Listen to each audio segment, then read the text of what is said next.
Bonjour à tous. Je suis Sarah, je suis ravie de vous accueillir aujourd'hui. On va attendre quelques secondes le temps que tout le monde puisse se connecter. Je vois que le nombre total augmente. Donc, je suis ravie de tous vous accueillir aujourd'hui pour ce 29e webinaire à la rencontre des joyaux scandinaves. Alors, on attend environ 1800 personnes aujourd'hui, même un peu plus. Donc, ça continue de se rejoindre, ce chiffre. Et on est ravis de vous rencontrer, de vous retrouver pour certains. Peut-être qu'on s'est déjà croisés à bord. On a Daphné qui est avec nous. On va se présenter ensuite. Mais voilà, on attend quelques secondes, le temps que tout le monde nous rejoigne.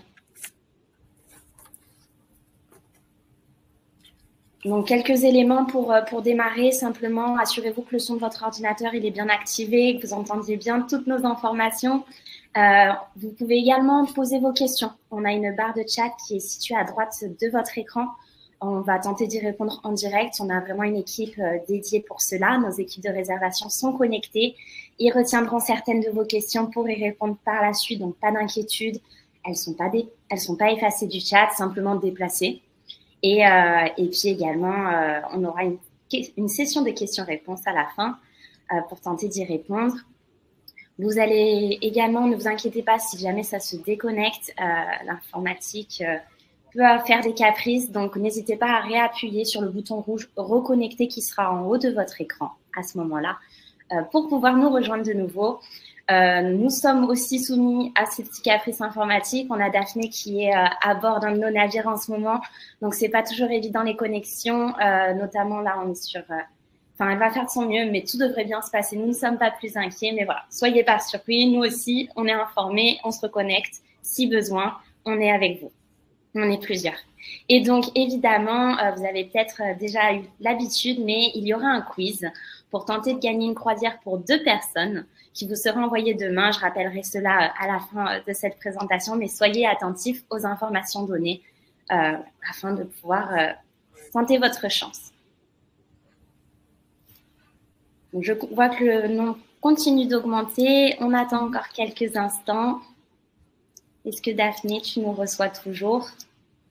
Je vous reçois toujours. Super. Vous m'entendez bien?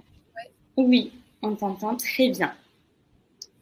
Donc aujourd'hui, bien sûr, comme son nom l'indique et comme vous avez dû voir dans notre invitation, ça va être les croisières en Europe du Nord, en Scandinavie, à bord de nos navires, donc Ponant Explorer ou Sister Ship, des termes qui vous sont peut-être déjà familiers, mais qui le seront à la fin de cette conférence si vous ne les connaissez pas encore.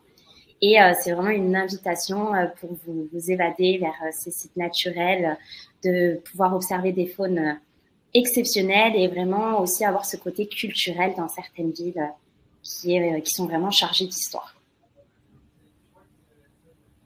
J'attends aussi que tout le monde soit là pour me présenter un peu plus. Oui, puis c'est vrai qu'on va avoir une petite slide nous permettant d'appuyer ce qu'on dit, si ça peut être un peu plus simple pour certains. Ça fait plaisir en tout cas d'avoir tout le monde qui se connecte. On va démarrer effectivement. Ouais. Alors. Donc, je suis Sarah Quétier, ambassadrice voyage à bord des navires Ponant. Donc, c'est vraiment moi qui serai là pour vous aider à concrétiser vos futurs projets de vacances avec nous pour vos prochains voyages. Et donc, je vous dis, on a l'honneur d'avoir Daphné avec nous aujourd'hui. Daphné, je te laisse te présenter. On est ravis. Oui, merci, moi aussi. Bonjour à tous. Je pense qu'il y en a que je vois dans le chat qui me connaissent déjà. Donc, je m'appelle Daphné Buiron et je suis guide d'expédition conférencière à bord des navires Ponant depuis 2015. Donc, ça fait 9 ans désormais. Et je suis de spécialité glaciologue. Donc, je suis glaciologue de formation. Donc, on me retrouve principalement sur les régions polaires, que ce soit l'Antarctique ou l'Arctique. Sur le commandant Charcot également. Et puis dans les zones un peu moins polaires que j'aime arpenter, dont on va parler aujourd'hui, justement, l'Europe du Nord. Et aujourd'hui, donc, je viens de terminer ma saison à bord du Lyrial et je me trouve à Montréal où on est arrivé ce matin. Alors, je vois qu'il y a des Québécois qui sont connectés et vous êtes au même horaire que moi. Et c'est pour ça que j'espère que Internet va bien fonctionner parce qu'on est à bord et c'est toujours un peu aléatoire, mais on fera du mieux. Et voilà, c'est un plaisir. Merci beaucoup, Daphné. Donc, c'est vrai que cette présentation, elle va se découper en 4 grandes parties, si je puis dire. On va être, donc dans un premier temps, on va vous parler vraiment de l'Europe du Nord avec tous ses atouts. Ensuite, on va se préciser avec les itinéraires que nous pouvons vous proposer. Ce sera une sélection, bien sûr, on en a plusieurs. Mais voilà, on n'a malheureusement pas le temps de vous parler de tout, mais on fait notre maximum pour vous donner déjà un avant-goût. Donc voilà, on va se concentrer sur 4 itinéraires sélectionnés pour vous. On vous rappellera nos offres et avantages à naviguer avec Ponant, bien sûr. Et on terminera avec une session de questions-réponses, Daphné et moi-même, si vous avez d'autres questions. Évidemment, peut-être que le chat est là, comme je vous l'ai dit, et aussi peut-être qu'on va y répondre pendant cette heure de présentation. Mais qui de mieux que nos passagers pour vous témoigner vraiment de leurs impressions sur la Norvège, et on va vous introduire cette présentation par une courte vidéo. Donc la vidéo est en train de se lancer.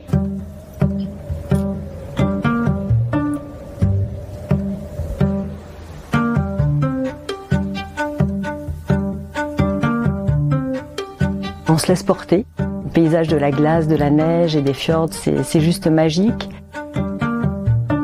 C'est vraiment l'esthétisme des paysages, la neige et la mer. Avec des petites maisons adorables, vraiment charmant, dans un paysage qui est grandiose. Le parcours jusqu'à l'île aux ours, on n'a pas été déçus. Il y a une très grande qualité de service. C'est une compagnie qui a un grand sens de la clientèle. Et puis le confort de bateau. C'est des voyages avec peu de passagers. Les naturalistes sont présents en permanence sur les ponts. Ils apportent beaucoup de conseils. Ils font voir des choses qu'on ne verra pas forcément avec nos jumelles.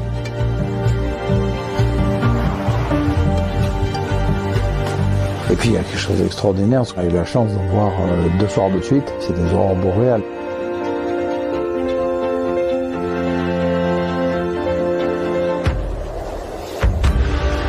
On attendait beaucoup des Lofoten. Ces îles sont assez magiques. L'authenticité des constructions, des villages de pêcheurs. Et puis l'alliance de la mer et de la montagne. Le plaisir des rencontres inattendues. On a l'impression de découvrir une population qui vit avec un rythme du temps différent. Depuis le début de la croisière, tout est parfait.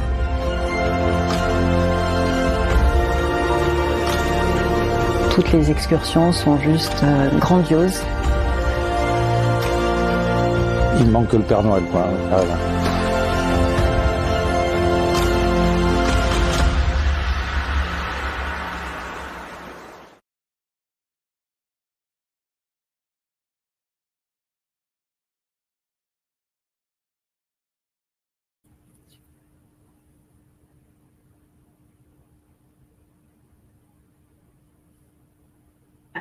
On va retourner sur notre présentation afin de, comme je vous disais dans un premier temps, vous parler de l'Europe du Nord. Qu'est-ce que cette destination? Qu'est-ce que vous allez pouvoir y découvrir?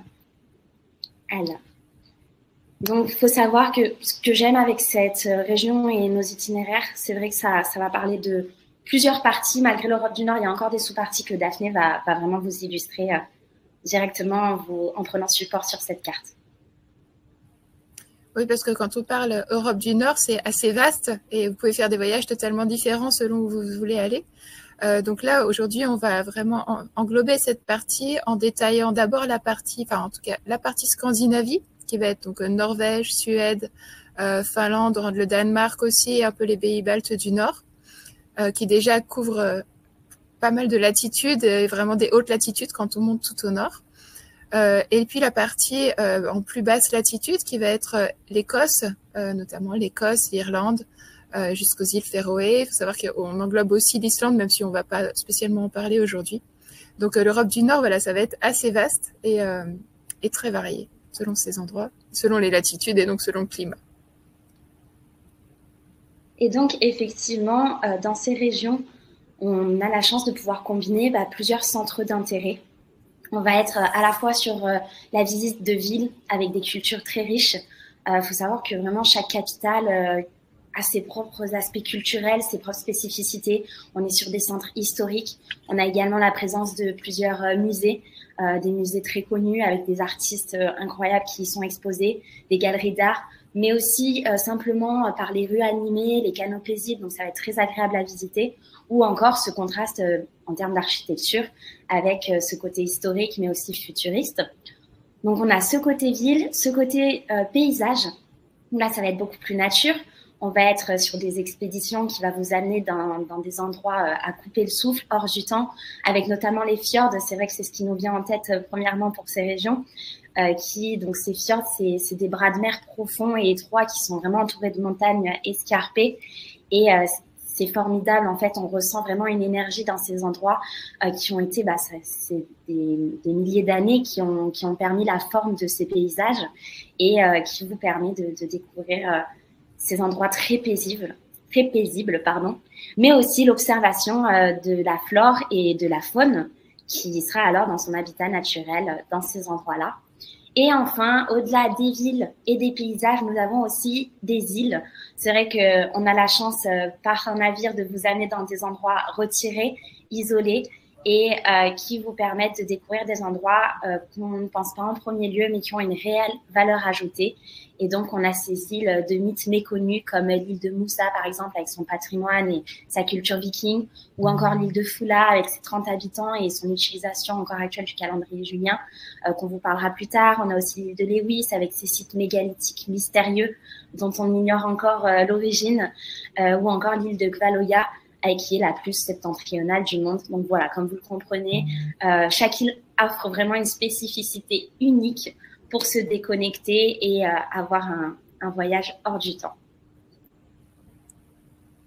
Donc oui, on va commencer. Effectivement, c'est des endroits où déjà les villes elles-mêmes sont intéressantes et méritent véritablement la visite et ont toutes surtout une identité vraiment particulière. Donc Copenhague, on va être vraiment dans ce qui va être peut-être le plus proche au niveau de la France, au niveau des paysages, mais par contre l'ambiance est vraiment déjà scandinave et on a tout de suite ce patrimoine de châteaux, comme vous pouvez le voir là, donc l'architecture autour des châteaux de Rosenborg et aussi des musées d'art modernes et une vraie ambiance sereine, je dirais, dans la ville avec, vous savez, c'est une ville de vélo finalement encore plus qu'Amsterdam, donc on n'a pas ce bruit de voiture et ça fait déjà une belle entrée dans l'atmosphère scandinave, je dirais. Ensuite, pour continuer sur d'abord la Scandinavie, Stockholm, qui je crois est une de mes villes préférées pour vraiment l'élégance de l'architecture du vieux Stockholm. Là, on voit un exemple sur la photo avec des maisons très colorées, aussi très anciennes, des rues pavées, des calèches souvent qui se promènent. On est vraiment un peu dans un monde de contes de fées. En plus, c'est que des petites îles, donc on marche dans le centre, on passe par des petits ponts d'île en île. Et au-delà de ça, il y a aussi beaucoup de musées d'art avec des peintures célèbres et des peintures magnifiques. Il y a d'autres îles avec comme un parc animalier entièrement naturel avec de grands espaces sur aussi une des îles. Donc, chaque petit coin de Stockholm va avoir à offrir quelque chose de différent. Et puis, la gastronomie est très mise en avant également, les marchés. Enfin, c'est vraiment quelque chose de raffiné. Bergen, on va être plus sur déjà l'atmosphère norvégienne du pêcheur avec le site de l'UNESCO, là, ces maisons colorées qu'on voit sur la photo qui sont effectivement toutes ces anciennes maisons dédiées à la pêche qui ont été réhabilitées en musée et en site protégé d'un côté de la ville et puis l'autre côté de la ville qui vont être des maisons plus victoriennes, une grande université, des grands espaces dans les rues, là encore quelque chose de vraiment agréable et puis la montagne tout de suite derrière. On part à pied de Bergen et en une demi-heure, on est sur le panorama de la ville en pleine forêt avec des lacs. Donc, c'est très agréable. Et je me rappelle aussi, dès qu'on est sur le port, il y a constamment le marché au saumon, le marché aux fruits de mer et aux crevettes où on peut déguster dans ces halles tous les produits de la pêche. Donc, c'est une ambiance vraiment très agréable au fond d'un fjord vraiment magnifique. Et puis Tromsø, là on est déjà, c'est vraiment le début de l'Arctique. On appelle cette ville la capitale de l'Arctique, c'est pas pour rien. Il y a cette fameuse cathédrale effectivement moderne qui toute blanche qui déjà donne un aspect arctique. Et puis, on traverse un pont immense et de l'autre côté de la cathédrale, on est dans Tromsø, avec toute une partie du vieux Tromsø sur des ponts en pilotis, où là aussi, on est vraiment au bord de la mer, on longe les bateaux. Et puis, il y a le musée passionnant sur les explorateurs polaires, puisque Tromsø est la ville où la majorité des explorateurs qui tentaient d'aller partir pour le pôle Nord, comme Nansen et Amundsen particulièrement, donc ils partaient de Tromsø. Et un musée vraiment très intéressant leur est dédié, qui relate toutes ces extraordinaires épopées. Il y a beaucoup de vestiges et de statues pour les explorateurs dans la ville. Et au-delà de ça, c'est une ville universitaire, très moderne, avec des magasins très intéressants, et puis une ambiance, une atmosphère déjà arctique. Hein, le froid arrive assez vite, et on est entouré de montagnes spectaculaires dans des fjords, donc très intéressant, très agréable. Et puis ensuite, la ville de Glasgow, là, on est sur un autre format, puisque là, on tombe dans nos villes d'Atlantique Nord, qui a son intérêt pour sa variété. C'était une ville industrielle, autrefois tournée vers le charbon, et puis qui est devenue une des capitales administratives. Donc, on a vraiment des quartiers, là encore, d'architecture très différentes, beaucoup de musées passionnants sur l'histoire de la ville, mais aussi sur la littérature. Et puis, des quartiers, pareil, avec beaucoup de parcs, et des quartiers, au contraire, très industriels, mais c'est le caractère de la ville qui veut ça. Voilà, pour ce qui est des villes. Merci Daphné. C'est vrai que donc voilà, là on vous illustre ce que je disais un peu plus tôt. Donc on était sur les villes, comme je vous disais, culturelles. On a aussi les paysages à couper le souffle, donc comme on voit ici, avec premièrement le Svalbard. Donc c'est vrai que cette région, ça va être des icebergs. C'est une archipel qui est située dans l'océan Arctique. Donc là, on est bien au nord de notre planète. Ça va être des paysages de fjords, de glaciers, la faune arctique dont je vous parlais. Donc par faune arctique, on entend bien sûr les renards arctiques, les rennes, les morses, qui sont incroyables et spectaculaires. Bien sûr, les baleines aussi qui sont dans ces eaux-là. Et si on a cette chance, c'est toujours un privilège qui grave des moments inoubliables, les ours polaires. En tout cas, c'est les zones où ils habitent, qu'on en parlera un peu plus tard également. On a aussi, en fait, c'est des zones protégées, c'est vraiment des réserves naturelles avec des parcs nationaux, où on est sur des destinations qui sont assez prisées pour nos croisières d'expédition, puisque difficiles d'accès par leur protection, mais aussi leur côté assez isolé, mais qui nous permet de, tout en respectant cette nature formidable, de pouvoir contempler ces décors. Également pour les fjords, comme je vous disais, donc là on le voit en haut au milieu, donc c'est le fameux fjord, Geiranger-fjord en Norvège, qui est situé entre Bergen et Trondheim. Il est inscrit au patrimoine mondial de l'UNESCO, donc ça va vous permettre de voir ces vues panoramiques. Il y a aussi des randonnées qui sont disponibles dans ces endroits, et ou encore la visite du village, bien sûr, de Geiranger, pour découvrir le rythme de vie local. On a aussi des glaciers illustrés avec Spitsberg, qui fait également partie de la Norvège, avec cette île fascinante, ces glaciers qui sont millénaires, et c'est vraiment considéré comme la couronne de la Norvège arctique. Vous avez aussi, donc, vous voyez le décor enneigé de Narvik, qui est au milieu, au centre, ou encore à droite, les îles Shetland en Écosse, où là on est sur un archipel également, avec cette culture viking et écossaise. Un climat tempéré, océanique, également venteux, puisqu'on est en Écosse. Et de nouveau, une faune qui va y être propre, avec les oiseaux marins, les phoques, ou encore les paysages avec les côtes escarpés.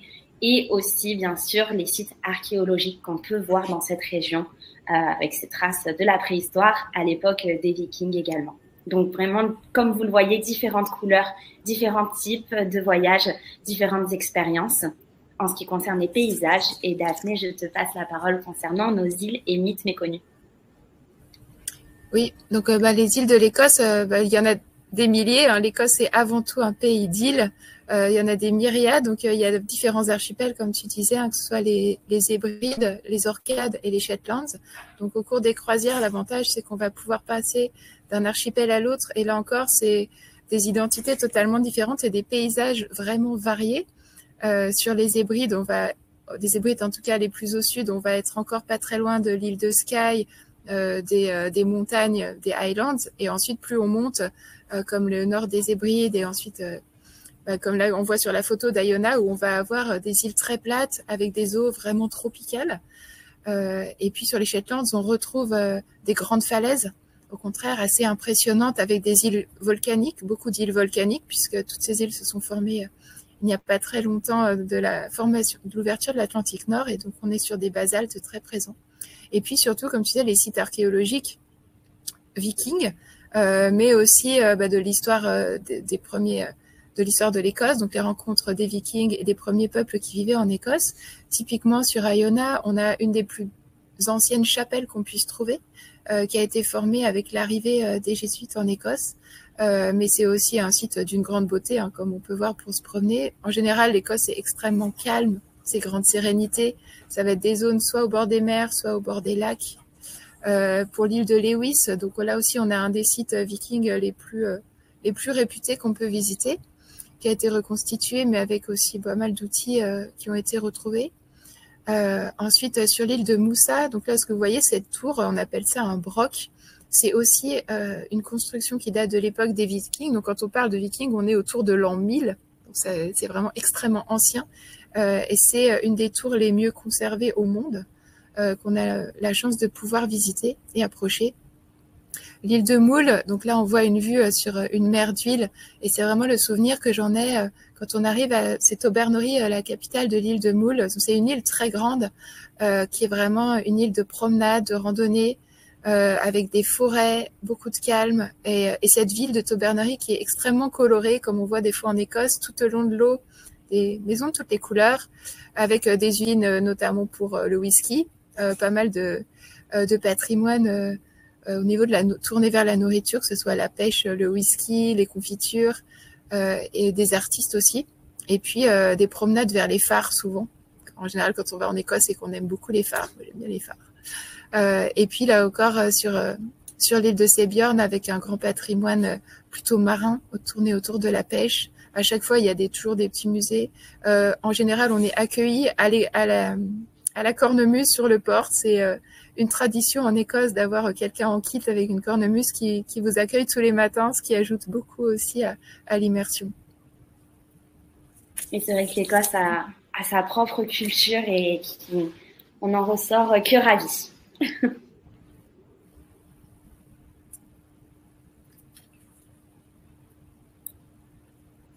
Et donc, pour l'archipel des Lofoten, c'est vrai que Daphné, qui est experte. Oui, non, mais les Lofoten, c'est tout aussi ravissant, mais dans un style complètement différent, puisque là, quand on arrive dans les Lofoten, on est entouré de pics impressionnants, de montagnes autour qui partent de la mer pour arriver jusqu'à plus de 1000 mètres d'altitude. Et on est au milieu de ces pics sur des villages, comme vous voyez là, à Raineux, par exemple, construits majoritairement sur pilotis, qui sont vraiment encore à la manière traditionnelle des villages de pêcheurs. Donc ces petites cailloutes rouges qu'on appelle les rorbous, qui sont les anciennes, ou pas anciennes d'ailleurs, cabanes de pêche. Et là, vous arrivez, la première chose qui vous prend, c'est l'odeur du poisson séché, des morues qui sèchent, puisque c'est encore la moitié de l'année que les pêcheurs ramènent les morues et les font sécher sur ces grands séchoirs pointus, là, comme vous en voyez une partie en bas à droite. Et donc, on est tout de suite en immersion avec l'odeur de la mer, l'odeur de la pêche. Vous avez vraiment moyen d'aller acheter de la morue séchée, de ramener du poisson, de goûter. En général, on a le bord achète souvent du poisson frais. Et donc, on peut déguster à midi, ce qui est aussi très agréable de pouvoir déguster les mets locaux. Et puis, dès qu'on part en excursion, on va rejoindre une première rencontre avec les peuples samis, qui sont les peuples autochtones de Norvège. Donc, les premiers peuples qui se sont installés sur le territoire arctique norvégien, et suédois aussi d'ailleurs, qu'on appelle les Samis, qui avaient une vie traditionnelle de nomades, et notamment liée à la migration du renne. Donc aujourd'hui, ils sont installés dans des fermes. Il y a encore quelques fermes d'élevage de rennes, même s'ils vivent de manière moderne, où ils nous proposent des immersions pour nous raconter justement cette culture traditionnelle qui est pas si ancienne, avec là aussi des visites dans des tentes, des récits, de la musique, des chants, le chant Joik, qui est le chant traditionnel inuit, Sami, mais qui rejoint le chant inuit. Et puis des balades en renne ou parfois en chien de traîneau selon les saisons qui sont offertes. C'est vrai Donc, que c'est c'est vraiment tellement loin de extrêmement ce qu'on varié. a l'habitude de vivre, des cultures qui sont pas très éloignées géographiquement, mais qui sont tellement différentes de notre quotidien.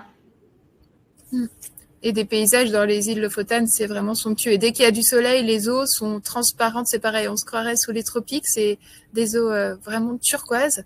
Et au contraire, en hiver, enfin, dès qu'on est encore dans la neige, on est dans un monde noir et blanc, tout aussi impressionnant. Et puis, c'est un des lieux aussi principal où on peut observer les aurores boréales, si on a de la chance. Oui, surtout à cette période hivernale, c'est vrai que ça optimise nos chances.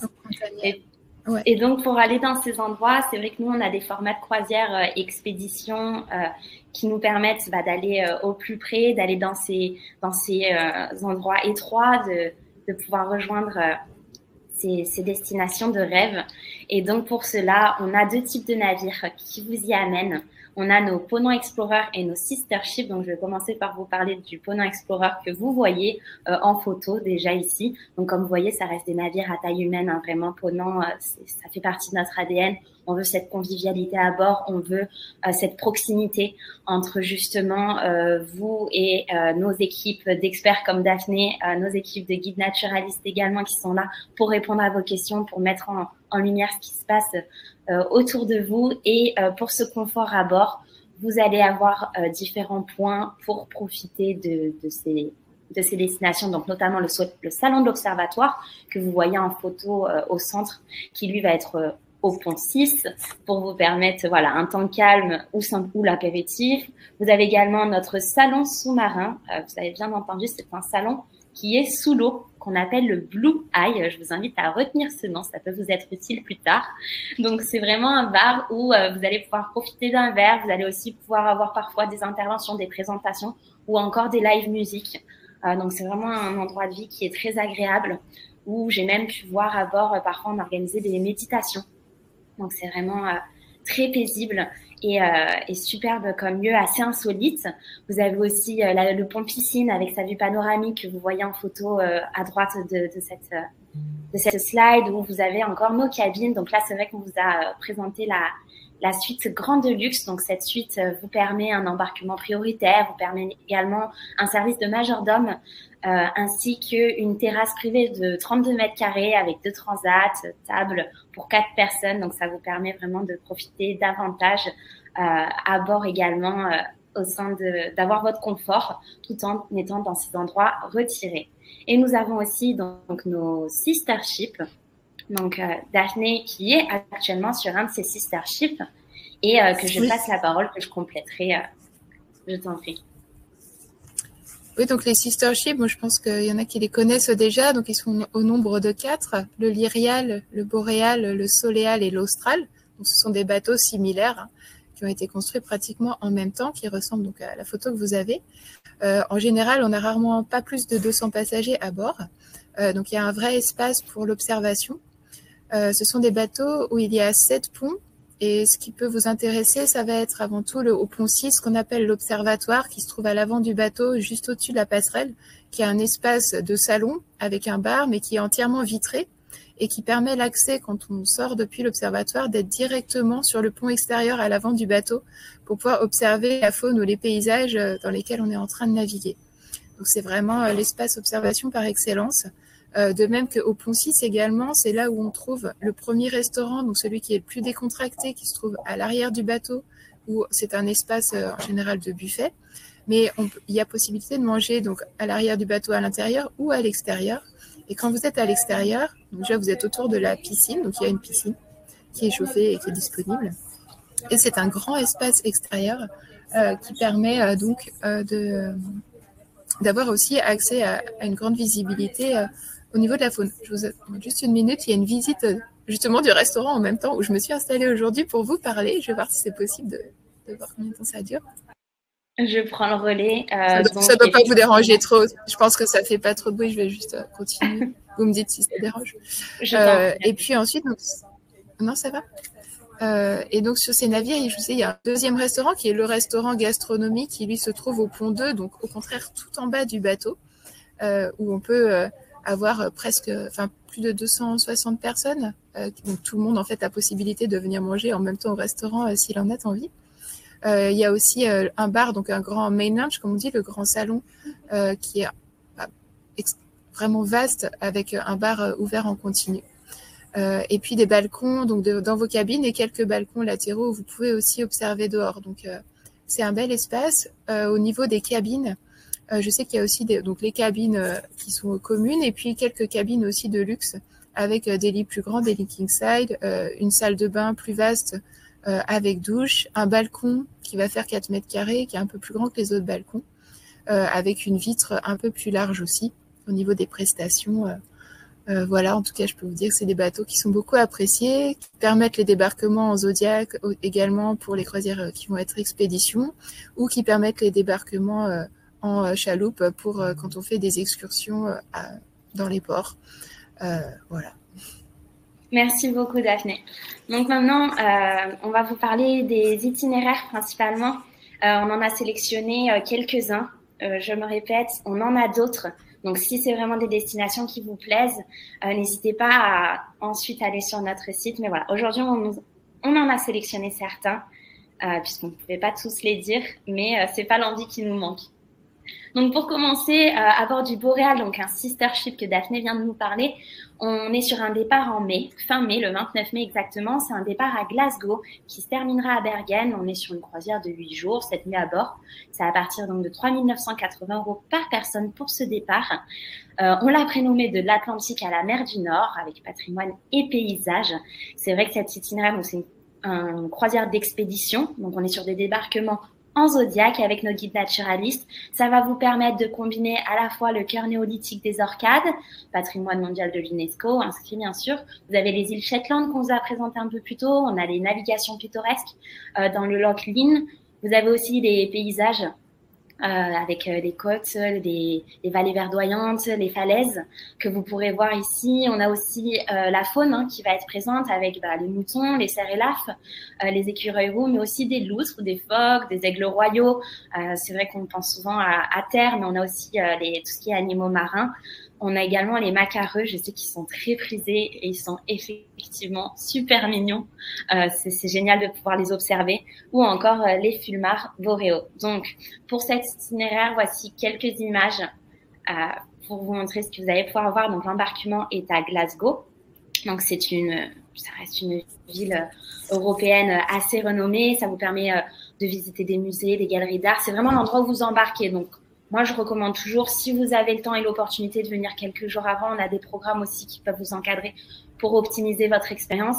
Mais voilà, c'est une ville qui est très intéressante avec à la fois un héritage artistique et architectural, mais aussi des rues animées, des monuments victoriens, des musées, comme je vous disais, ou encore du shopping on aime toujours. On apprécie également ces parties-là. Vous allez aussi avoir, une fois embarqué, l'accès à ces îles, notamment Stromness, qui est la deuxième plus grande ville des Orcades que vous voyez représentée ici. C'est depuis cette ville que vous allez pouvoir partir également aussi voir les sites vikings ou néolithiques. C'est sur cette île que nous avons des vestiges de cette sorte. Vous avez aussi les ruelles pittoresques, avec les histoires des pêcheurs, les baleiniers, cette culture vivante. Vous avez aussi la légende des Selkies. Vous savez, ces créatures mi-femmes, mi-phoques qui changent de notre commune sirène qu'on a généralement en tête. Donc voilà, un village écossais, mais vraiment atypique, plus au nord. Et je passe la parole à Daphné pour parler également des autres types d'escales que vous aurez. Oui. Donc l'île de Foula que vous voyez sur la photo qui se trouve aux Shetlands, qui est assez éloignée des côtes du continent, et pour cette raison, elle n'est pratiquement jamais visitée. Et même plus que ça, le village qui se trouve sur l'île de Foula, que j'ai eu la chance de visiter pour la première fois cette année, et peu de gens le visitent, a été presque oublié. Donc c'est des gens qui vivent complètement isolés sur leur île, un peu comme ça a été le cas à Saint-Kilda pour ceux qui connaissent l'histoire. Sauf que là, le village n'a pas été abandonné, ils sont toujours là, c'est une trentaine d'habitants sur cette île qui, grosso modo, est une falaise en plein dans les éléments, avec une végétation extrêmement rase, des milliers d'oiseaux qui vivent sur les falaises, pratiquement aucune ressource naturelle, il y a un tout petit peu d'agriculture. Et pourtant, ils sont là, il y a des enfants, il y a une école, ils nous reçoivent avec un accueil extrêmement chaleureux. Ils sont en demande de visite plus ouvert de personnes, c'est souvent un archipel qu'on oublie. Ils ont une histoire fantastique à raconter. C'est un peu comme si le temps s'était arrêté. On a l'impression de revenir au Moyen-Âge. Et il y a le bonheur aussi d'y voir des poneys de Shetland qui pèsent là sur les prairies, donc qui sont en liberté, en plus des oiseaux. Et en plus, je vous dis, le temps s'est arrêté, c'est même mieux. C'est presque ça, puisqu'ils ne sont même pas au même calendrier que nous. On a appris que voilà, ils n'étaient pas le même jour que nous dans l'année. Ils sont sur un calendrier qui date de la Révolution. Et ce sont des personnes extrêmement accueillantes. Donc, expérience vraiment très forte, émotionnellement forte de pouvoir les rencontrer. Puis ils sont que 30 Et puis, habitants. C'est ça, que 30 habitants.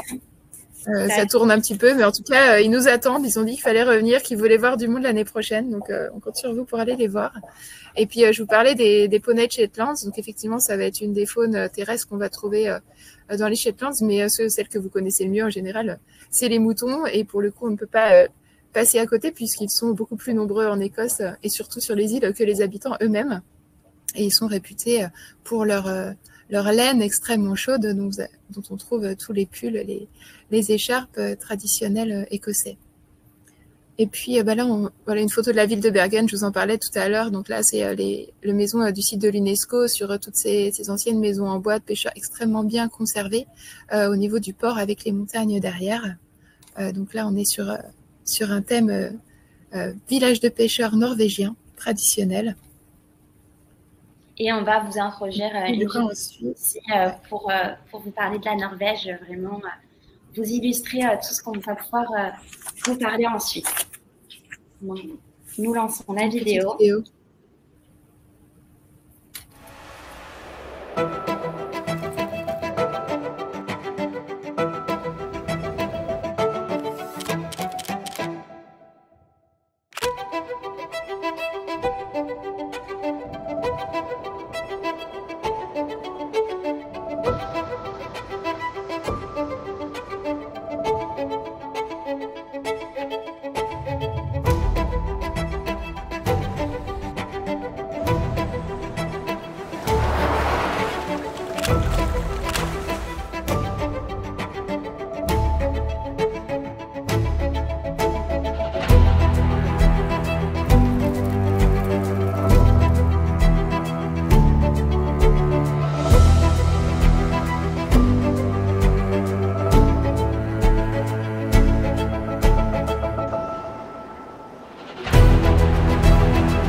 Donc la vidéo, j'ai cru comprendre, n'a pas fonctionné pour tout le monde. On va mettre le lien dans le chat, ne vous en faites pas.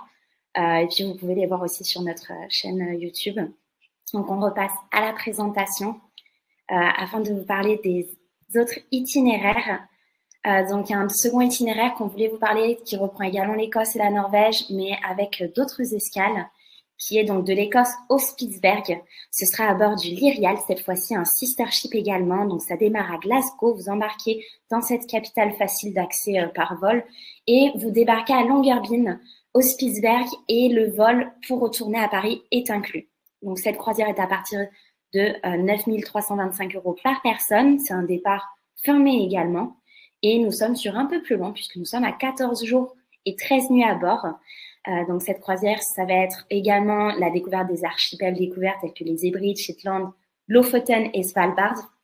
Vous avez aussi les activités avec les débarquements en Zodiac et toujours notre équipe de guides naturalistes qui vous encadre et vous accompagne. Vous avez aussi des escales notables telles que Calané, l'île de Lewis, que je vais vous présenter juste après, mais aussi les îles Shetland de nouveau qui sont présentes dans cet itinéraire.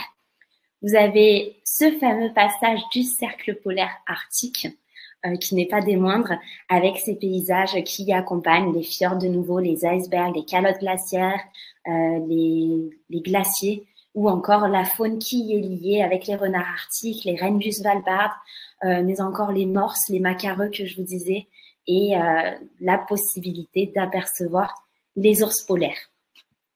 Donc, quelques images de nouveau pour vous illustrer ces différentes escales qui sont incroyables. Donc là, vous avez Calané qui est dans les îles Hébrides. C'est un site mégalithique légendaire sur l'île de Lewis. Donc, on est sur 51 pierres dressées qui datent d'environ 5000 ans. J'ai pas vu celle-ci, mais j'ai pu voir celle de l'autre île qu'on a vue juste avant à Stromness, mais c'est incroyable de voir ces pierres positionnées comme ceci. C'est assez spectaculaire.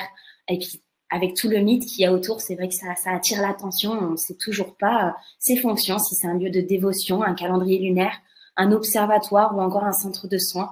Je vous recommande vraiment de le voir de vos propres yeux pour pouvoir avoir votre propre interprétation, voir ce que ça vous inspire et nous le partager également. C'est vraiment une ambiance assez singulière. Et je repasse la parole à Daphné, notre experte avec toute cette culture. Alors, Daphné, je crois que ton micro n'est pas activé. Peut-être avec la vidéo, il avait été coupé. Oui, c'est ça. Merci. Donc, oui, on rebascule sur les photos pour illustrer ce dont on vient de vous parler. Donc là, on retombe on retrouve les séchoirs à morue dont je vous parlais tout à l'heure. Donc, vous voyez que c'est vraiment quelque chose donc immanquable quand vous allez être dans les Lofoten et puis aussi sur d'autres sites de Norvège. Vous voyez toutes ces morues alignées, ça sent très fort, mais c'est vraiment une immersion. D'ailleurs, peut-être certains voient déjà que la tête n'est plus accrochée sur le poisson puisque les têtes sont coupées avant que le poisson soit séché. Et ensuite, ça permet d'acheter de la morue qui se conserve extrêmement longtemps, qu'on achète dans des petits plastiques. Donc là, vous n'aurez pas l'odeur en repartant. Et puis, encore une fois, les montagnes enneigées derrière. Si vous partez sur cette croisière au mois de mai, c'est sûr, vous aurez encore des paysages avec les lumières du printemps. Donc, c'est des lumières, vous avez encore les levées et les couchers de soleil qui sont très beaux, alors qu'en pleine, si vous allez plus tard, vous aurez le soleil de minuit et les vestiges de l'hiver avec pas mal de neige sur les montagnes. Ensuite, donc on va basculer sur la photographie. Donc, on a d'abord Tromsø, donc la capitale de l'Arctique, dont je vous parlais tout à l'heure du fait qu'il y avait la fameuse cathédrale, mais il y a aussi tout ce port où on peut marcher sur des pilotis ou longer tout le quai des voiliers. Il y a des vieux gréements, il y a des voiliers en bois et puis il y a ces maisons traditionnelles norvégiennes magnifiques tout en bois. Beaucoup de cafés, de coffee shop, comme on dit, de salons de thé, de cafés chaleureux, de magasins tournés sur la nature, des vêtements aussi assez modernes. Et puis le musée des explorateurs de l'Arctique qui se trouve juste au coin là du port traditionnel. C'est une balade vraiment très très belle. Souvent on a des éders à duvet pour ceux qui aiment les oiseaux qui sont à l'eau justement dans le port. Il y a souvent beaucoup d'éders. Donc l'observation des oiseaux est possible même si on est en ville. Et puis, une fois qu'on a quitté Tromsø, cette fois, en général, on fait comme les explorateurs, on continue droit vers le nord et on se dirige bien vers l'archipel norvégien du Svalbard. Peut-être que certains d'entre vous, c'est votre destination, votre rêve final. Donc cette fois, comme on a dit, on est déjà bien au-delà du cercle polaire, vraiment d'ailleurs très haut en latitude, au cœur de l'Arctique. Quand on arrive au mois de mai-juin, on sort à peine de l'hiver en Arctique. Ça veut dire qu'il y a encore la chance de voir des morceaux de banquise, de découvrir l'archipel dans son manteau blanc avec de la neige sur les montagnes. Mais vous verrez que c'est un archipel qui est déjà très coloré au niveau des montagnes aussi. Et puis, c'est un oasis de vie, comme on sait qu'il n'y a pas d'humains qui vivent au Svalbard et au Spitzberg, à part les scientifiques. Et puis, à part les personnes qui vivent dans la ville de Longyearbyen, donc on a beaucoup de faune. Donc, on va avoir les oiseaux, les guillemots de Brunick, comme sur cette photo, qui commencent à migrer et à arriver justement à la période du printemps. Donc, tous les alcidés, que ce soit les guillemots, les pingouins tordas, les macareux, les mergules aussi, beaucoup d'oiseaux de mer, que ce soit des mouettes, des fulmars, et puis les phoques, les morses, les ours polaires, on espère, bien sûr, on n'est jamais sûr, mais au Svalbard, on a de grandes chances de les croiser. Donc en général, c'est tout de suite une immersion dans un autre monde, vraiment la découverte de l'Arctique. Et puis c'est vrai on parlait de ces itinéraires qui combinaient à la fois l'Écosse et la Norvège. Là, on a aussi d'autres itinéraires si c'est vraiment cet endroit-là qui vous plaît, cette région. On a cet itinéraire de Tromsø à Tromsø où le vol depuis Paris et vers Paris est inclus. Quand vous voyez cette ligne rouge, c'est que c'est inclus dans le prix qui est annoncé.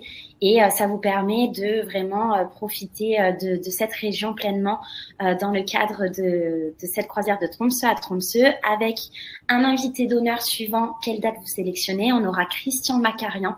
C'est une chance d'avoir cet auteur et journaliste français sur les itinéraires du 24 février et 6 mars. Donc, cette croisière en Norvège est en hiver. Ça va vous permettre de voir ces régions enneigées, de découvrir les traditions des Samis, qu'on vous a parlé un peu plus tôt et qu'on va vous parler davantage après également. Vous avez également donc une excursion incluse par personne à chaque escale qui va être compris également. Et on est sur ces paysages enneigés, ces fjords, ces villages pittoresques, sous la neige. Vous avez aussi les sites UNESCO tels que l'arc géodésique de Struve, de Hammerfest qui va être dans cet itinéraire. Vous avez aussi les activités nordiques telles que traîneau, pêche blanche, raquettes, chasse aux aurores. Là, c'est la période, effectivement. On va avoir une belle photo aussi qu'on va vous montrer. Mais c'est vrai que là, c'est la meilleure période l'une des meilleures périodes pour pouvoir en profiter. Donc, pour illustrer tout cela de nouveau... Le renne, mon animal préféré. C'est vrai. Oui, ils sont adorables et dès qu'on est dans la région du Troms, on va avoir possibilité, quand on s'éloigne un peu des côtes, alors déjà, parfois quand on navigue, si on a de la chance, mais c'est plus souvent quand on s'éloigne des côtes et qu'on fait des excursions qu'on va aller à la rencontre de fermes éleveurs de rennes. Il faut savoir qu'aujourd'hui, en Norvège, il n'existe plus de rennes vivant à l'état vraiment sauvage. Ça n'empêche pas qu'on les trouve libres dans la nature, mais ils appartiennent en général à des fermes qui, selon les époques de l'année, les regroupent et en ont toujours aussi à la ferme. Donc, on peut les croiser ou sur les routes au hasard ou à la ferme et parfois avoir la chance de faire une excursion sur un traîneau tiré par des rennes. Donc, vraiment, le pays du Père Noël. Donc, ça, c'est un des attraits quand même particuliers. Ensuite, si vous avez la chance de visiter la ville de Narvik, j'y étais cette année. Typiquement, c'était ce genre de paysage, car je pense que c'était cette croisière, à la même époque. J'ai trouvé vraiment un cocon. C'est une ville cocon dans la neige où il y a déjà il y a cette mythique ligne de chemin de fer qui arrive. C'est le terminus de l'ancienne voie de chemin de fer à l'époque des mines, où tout le charbon et les minerais extraits arrivaient par wagon jusqu'à Narvik avant de prendre la mer. Et on peut aujourd'hui prendre ce train. Alors, c'est pas le même, mais prendre un train qui utilise des rails pour s'éloigner et aller voir un peu plus à l'intérieur des terres. Et puis, vous voyez la montagne, la ville de Narvik, qui est une petite ville assez moderne et vraiment très belle avec vue sur la mer, possède aussi une station de ski juste derrière la ville. En un quart d'heure à pied, on est dans la station de ski. Donc, les gens de Narvik vivent vraiment les skis au pied. Donc, on est dans une atmosphère très alpine. Ensuite, quand on est dans les Lofoten, encore une fois, voilà, une vue de la ville de Røyne, donc vue prise avec un petit peu d'altitude, c'est-à-dire qu'on monte sur une montagne et on voit clairement la vue sur ce minuscule village de pêcheurs complètement traditionnel encore. Donc la route arrive par ici, on arrive par des ponts, il n'y a pas besoin de prendre de bateau pour aller d'une île à l'autre quand on est au Lofoten. Nous, on a la chance d'arriver par bateau et d'être à quai. Et vous voyez en bas les séchoirs amoureux déjà, et puis tous les rorbus traditionnels rouges. Et là, vous êtes au cœur des montagnes, il n'y a plus qu'à lever les yeux pour observer les aurores. Souvent, la mer est aussi calme que ça. J'ai vu qu'il y avait la question. C'est vrai que quand on est au cœur de l'archipel, on est quand même assez protégé. Et donc là, voilà, les fameuses aurores boréales.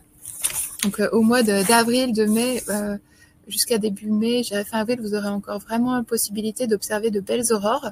Après, quand c'est le soleil de minuit, on ne peut plus puisqu'il faut évidemment de la nuit pour les observer. C'est quelque chose qui est... donc, on a des excursions qui partent un peu plus loin des villages pour être dans une belle obscurité avec des points de vue connus pour avoir des chances d'observer les aurores. Et voilà, si l'activité solaire est intense, on a ce genre de spectacle. Alors, renseignez-vous, souvent on a des gens qui découvrent à ce moment-là que les aurores boréales ne sont pas aussi colorées à l'œil nu que ce qu'on voit sur les photos. Alors déjà, parfois elles le sont, quand elles sont très intenses, mais c'est aussi en fait tout le jeu, c'est l'appareil photo a tendance à capturer plus de lumière et donc à faire ressortir les couleurs des aurores. Et l'intérêt d'aller les observer, c'est aussi de photographier et de découvrir sur vos photos toute l'étendue de l'aurore, dont la partie que vous ne verrez pas à l'œil nu. Mais par contre, ce qui est impressionnant, c'est les mouvements. C'est quelque chose qui emplit tout le ciel et qui est en mouvement, qui varie, qui tourne.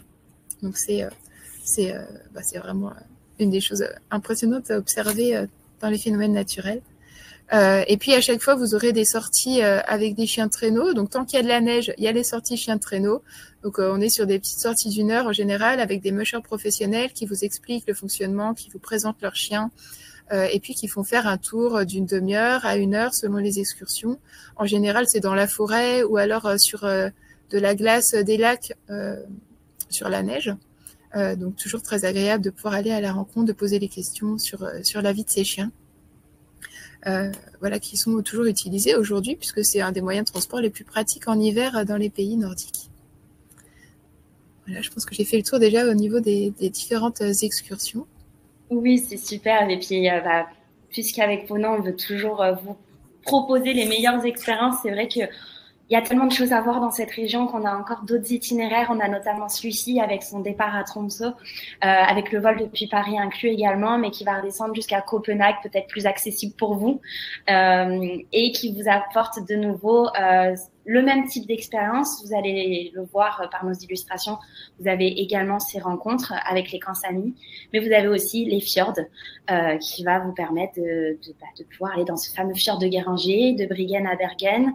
Vous avez aussi ce passage du cercle polaire arctique qui est maintenu malgré qu'on redescend un peu plus au sud aussi. Et là, on est sur avril. Pour cette croisière, ça sera 11 jours et 10 nuits à bord à partir de 8 290 €.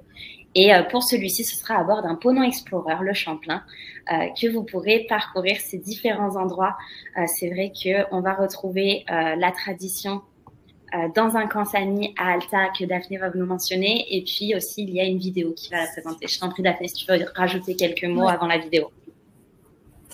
Oui, non, Alta, c'est pareil, c'est une ville passionnante. Donc déjà, il y a les excursions vers les Kansami, où là, on a presque une demi-journée de rencontres, enfin plusieurs heures de rencontres, où on part. Donc Alta, c'est pareil, c'est une ville au bord de la mer, mais derrière, il y a des immenses plaines et des immenses montagnes où vous allez pouvoir aller en bus rejoindre un Kansami avec des rencontres, voilà, avec des gens habillés en costumes traditionnels qui vont vous faire déguster leurs plats, qui vont chanter, qui vont vraiment expliquer. Vous aurez possibilité de poser des questions. Il y aura des rennes aussi. Et puis cette ville, c'est aussi une des villes où on a retrouvé les anciens pétroglyphes. Donc ces dessins et ces lettres gravées dans des pierres parmi un des plus grands sites au monde qui fait partie du patrimoine de l'UNESCO aujourd'hui. Et le musée associé à ce site est absolument passionnant. La ville elle-même est une grande ville assez moderne derrière, avec des points de vue et des possibilités de randonner tranquillement tout seul en haut des montagnes pour avoir des vues. Donc c'est un endroit que j'ai beaucoup apprécié. Je vous laisse découvrir la vidéo. Oui, ça va être vraiment sur la rencontre avec le peuple Sami. Je vous rappelle, ne vous inquiétez pas, si la vidéo n'est pas visible depuis chez vous, nous allons mettre de nouveau le lien dans le chat et également vous les retrouver sur notre chaîne YouTube, toujours disponible. Je vous en prie.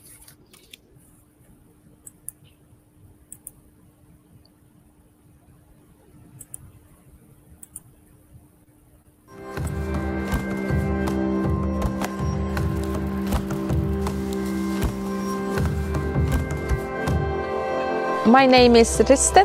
Me and my family, we are reindeer herders. We follow the herd all year around. We are semi-nomadic. We migrate with our herd. But also my kids go to school. I work as a teacher as well. It would be very difficult to maintain the reindeer herding lifestyle without some traditional way. We use all parts of the reindeer. Everything, the bone, the antler, the skin, the veins, for thread. Things is a knife which is made out of a reindeer antler. There are tiny bones in the reindeer and there are stories attached to each of those, why that bone is exactly there. This is our traditional outfit which belongs to this area. We are very proud of our outfit and we don't mix them. Many people today are very occupied with their Sami identity. Sami people are taking more and more back their language, identity, traditions. We have 300 words for different kind of snow. Healing, or how we believe in nature, and many myths are still alive today.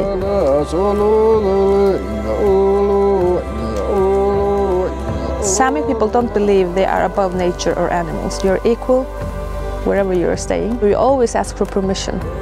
When you leave the place as it was. And you respect it.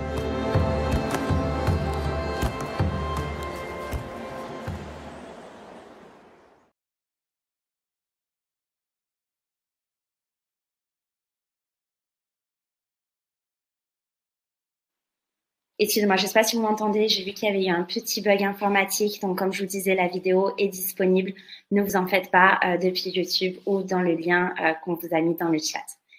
On va pouvoir continuer de vous parler de cette destination tout de même.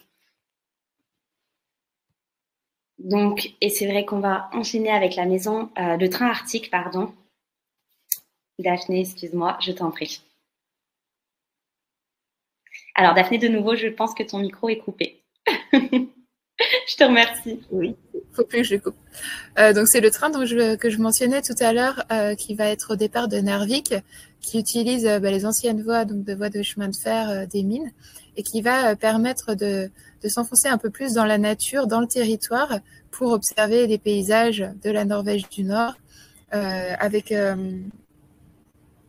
une expérience avec des arrêts aussi, bien sûr, hein, des escales pour pouvoir prendre des photos, pour avoir des explications, et puis suivre cette ligne mythique. Donc ça, c'est une des activités offertes à Narvik.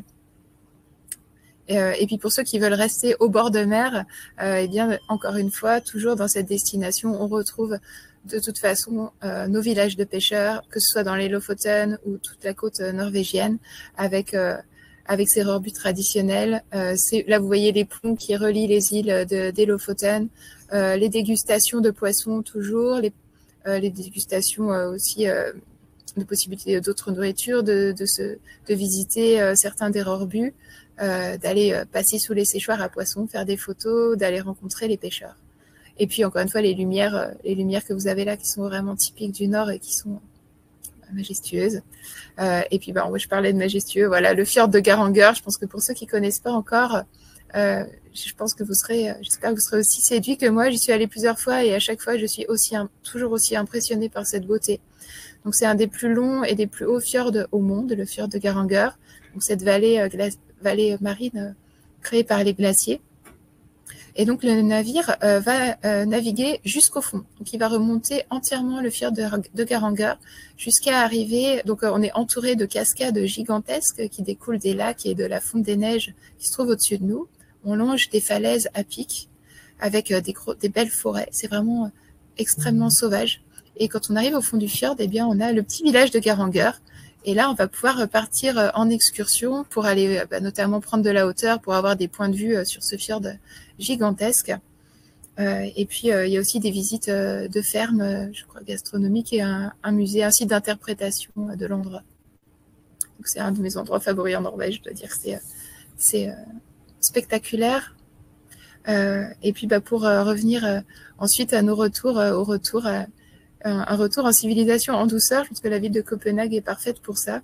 C'est vraiment une ambiance, encore une fois, très scandinave, toujours des maisons colorées, très chaleureux, le calme de ces villes tournées sur l'eau, hein, qui sont vraiment sur l'eau, avec la mer et les rivières qui se rejoignent, des bateaux, comme vous pouvez voir, traditionnels, des promenades sur des pilotis, des promenades, des chemins en bois, beaucoup de dégustations, tourner vers le poisson, mais pas que, et puis cette vie culturelle extrêmement active qu'on peut retrouver dans les capitales du Nord, qui c'est très séduisant. En général, on a envie d'y rester quand on est à Copenhague, on s'y sent bien.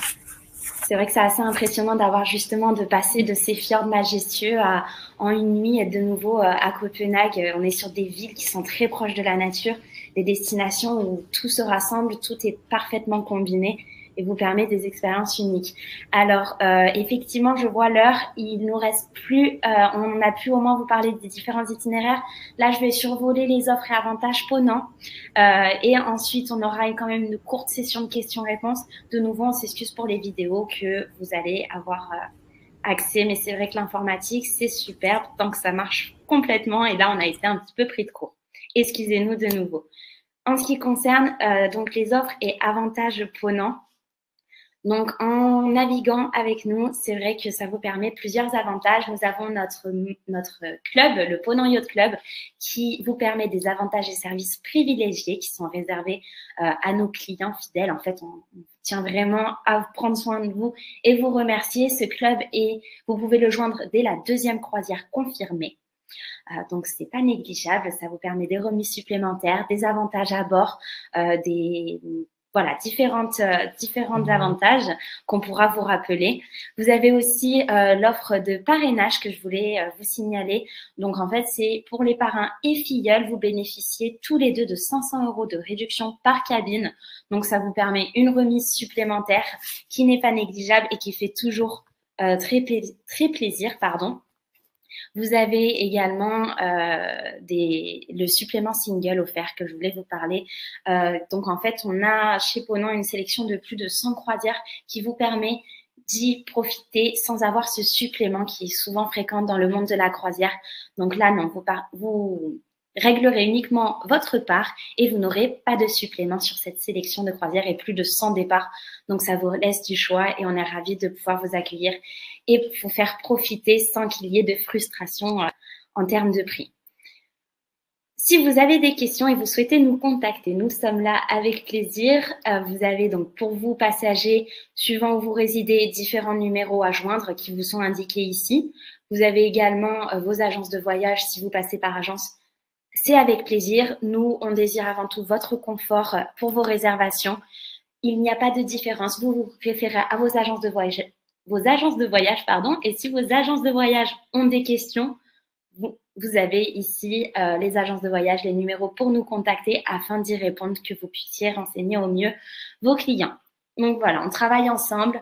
Le but est de parcourir le monde et d'avoir des expériences uniques. On a également l'adresse email réservation@ponant.com pour nous joindre et le site internet que je vous invite à aller voir afin de voir, bien sûr, les différents itinéraires dans ces régions ou autres, bien sûr. On a également d'autres types de voyages.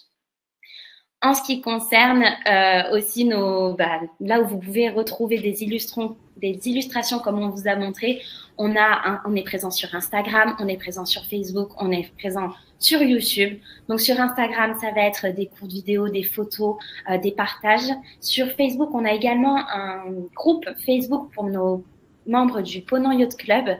Donc, il faut être membre de ce club pour y bénéficier, comme je vous le disais, à partir de votre 2e croisière confirmée. Et là, vous pouvez partager vos expériences. Si vous avez des questions, nous aussi, on vous partage quelques éléments un peu privilégiés. C'est vrai que c'est une communauté. Généralement, on s'y retrouve parce qu'on a tous les mêmes centres d'intérêt et tous cette soif de découvrir tout ce que le monde peut nous offrir. Et vous avez également la chaîne YouTube que je vous invite à vous abonner afin de pouvoir revoir ou découvrir de nouvelles vidéos comme vous avez pu apercevoir aujourd'hui ou simplement les regarder pleinement puisqu'on a été coupé par notre réseau Internet. Donc, merci beaucoup pour votre attention. Nous, on est là pour la session de questions-réponses. On prend le temps quand même de répondre à 2 questions qui sont ressorties beaucoup de votre part.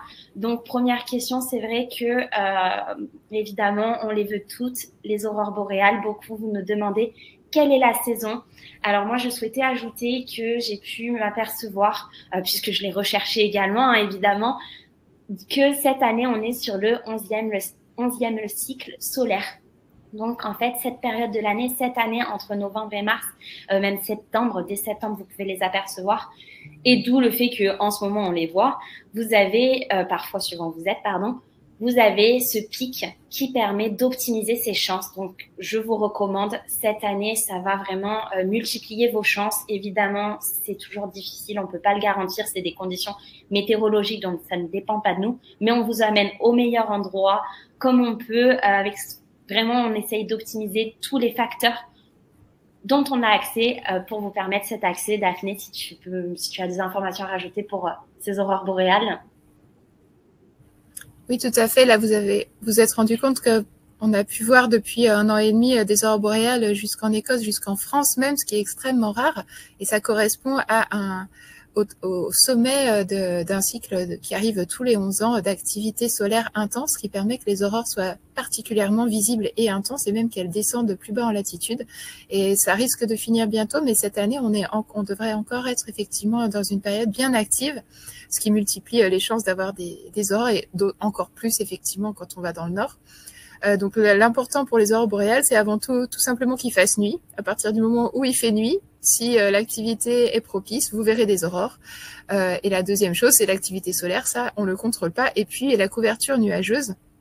S'il y a un peu de nuages, ça n'empêche pas de voir les aurores, puisqu'elles ont lieu derrière les nuages et qu'on les aperçoit quand même.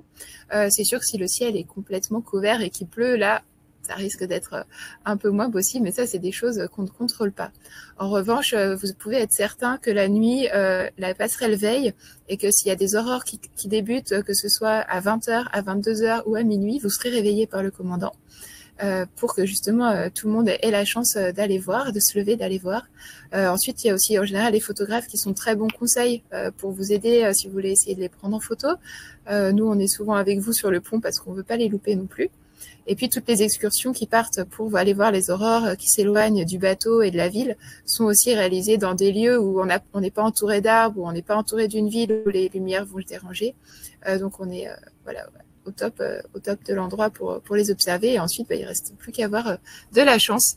Donc au niveau des périodes, eh bien évidemment tout l'hiver et je vous dis jusqu'à fin avril, début mai. Ensuite, s'il fait plus nuit, vous n'avez pas d'aurore et puis ça reprend à partir de à peu près mi-septembre selon où on se trouve.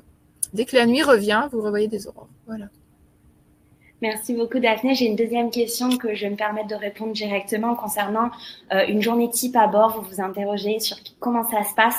Donc, on est vraiment sur c'est des vacances évidemment, mais afin de vous permettre de profiter pleinement de chaque destination, vous avez une équipe d'experts qui est à votre écoute sur place et ça va être, donc vous avez évidemment notre gastronomie française que vous allez pouvoir profiter au petit déjeuner, au déjeuner et au dîner à bord de nos navires avec nos 2 restaurants.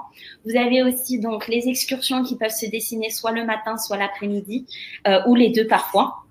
Ça va dépendre de l'endroit où là vous êtes encadré, vous êtes par groupe, vous avez une équipe d'expédition ou une Shorex qui va être là pour permettre justement de vous encadrer, de vous répartir afin de permettre des groupes plus limités et profiter de l'endroit pleinement avec des guides bien sûr sur place, soit des guides locaux, soit nos naturalistes experts dans la destination. Et vous allez donc pouvoir partir depuis le quai ou en Zodiac suivant l'itinéraire que vous prenez pour profiter de ces différents endroits et de les contempler. Vous avez également notre tea time qui sera tous les jours à bord à 16h, 16h30 suivant les opérations, avec des thèmes différents et notre équipe de gastronomie qui est là pour vous faire profiter pleinement de cette petite coutume qui nous fait plaisir en rentrant, surtout quand on part dans des destinations froides, ça fait toujours plaisir le tea time, c'est important. On a également des animations à bord avec parfois des quiz, parfois des spectacles, parfois des intervenants aussi, des invités comme je vous disais, qui vont faire des conférences ou encore les naturalistes qui font des conférences à bord également. Des conférenciers, on a aussi des cocktails de bienvenue et de revoir de nos commandants suivant le jour de la croisière, des soirées blanches suivant la croisière. Voilà, on a des activités à bord comme à l'extérieur. Tout est organisé, c'est une prise en charge avec un confort optimum du début à la fin et ça vous permet à la fois d'être part à toutes ces animations comme à la fois de le faire plus individuellement si vous souhaitez un autre rythme. C'est possible aussi. Avec plaisir, nous nous adaptons et sommes disponibles pour faire de vos vacances des vacances inoubliables. Donc, merci beaucoup. Merci encore, Daphné, de cette expertise que tu nous apportes par tes Merci à vous tous. études. C'est vrai que dans cette présentation, à la suite de celle-ci, vous allez avoir un quiz qui va vous être envoyé demain. Donc, pour tenter de remporter une croisière surprise pour 2 personnes. Ce quiz sera dans le mail « Merci » envoyé demain après-midi. Il est à remplir jusqu'au mardi 24 septembre à midi pour participer et on aura un tirage au sort des gagnants ensuite. Seul le gagnant sera contacté par nos équipes. Donc, je vous invite vraiment à cliquer sur ce email merci où vous aurez également un lien pour revoir en illimité le replay afin de trouver les réponses si elles vous manquent. Mais vraiment, participez, n'hésitez pas, vous avez tout à gagner. Ne vous en faites pas et puis nos équipes sont toujours disponibles aussi si vous avez d'autres questions concernant ces itinéraires. Je vous remercie de votre présence, je vous remercie de votre attention et on est ravis, on a hâte de vous recevoir à bord et on vous retrouve également le 17 octobre pour une prochaine conférence. Merci beaucoup. Merci à tous, bonne soirée, bon voyage.